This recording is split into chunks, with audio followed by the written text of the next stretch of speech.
বাহ, ভবানী মা, তুমি তো দারুণ বুদ্ধি লাগিয়েছো মা। শোনো, বলছি তুমি এভাবে বানাতে পারবে? আগে রাজরানী, বানিয়ে কাপড়ের মধ্যে পোটলা করে করে দাও।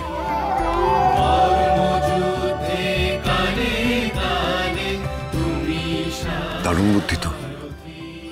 হ্যাঁ, আমিও তো তাই বলছি ভায়া, ভবানী মা দারুণ বুদ্ধি লাগিয়েছে। আসলে পিসেমশাই, তেঁতুল দিয়ে ভাত তৈরি করলে সে ভাত নষ্ট হবে না, আর তার মধ্যে যদি মাছ দিয়ে দিই তাহলে সেই মাছও নষ্ট হবে না।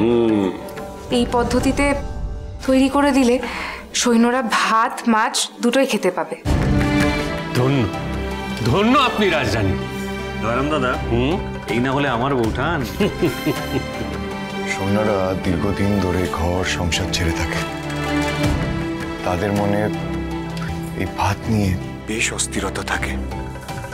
তবে এই খাদ্য তাদের মনে বাড়ির টান বজায় রাখবে।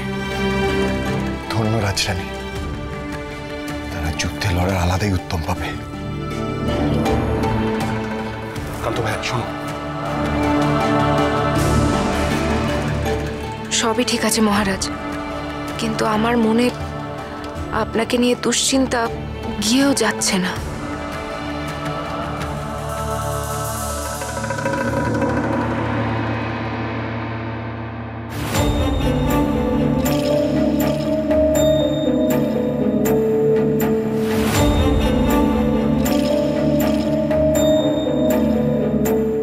মাগো, আনুগত্য রক্ষার কারণে মহারাজকে ভিন রাজ্যের দস্যুর বিরুদ্ধে যুদ্ধে যেতে হচ্ছে। এই খবরখানা পাওয়ার পর থেকেই আমার মন বড় অস্থির হয়ে আছে মা। একদিকে রাজরানী হিসেবে আমি জানি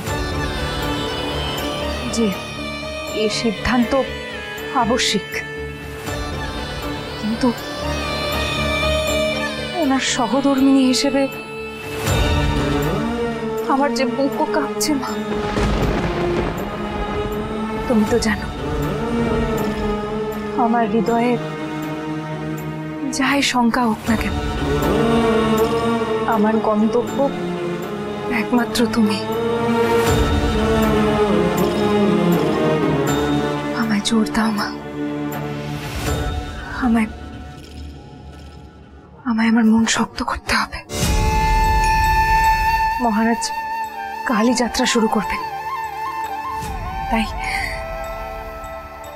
তার আগে ওনার তরোয়াল একবার তোমার পায়ে ছোঁয়াতে এসেছি। আশীর্বাদ করো মা। ভবানী, আসুন রাজা, মায়ের আশীর্বাদ নিন। সামনে যে এক বড় পরীক্ষা। রাজ রাজেশ্বরী রানী ভবানী, প্রতিদিন রাত 8:30 স্টার জলসায়।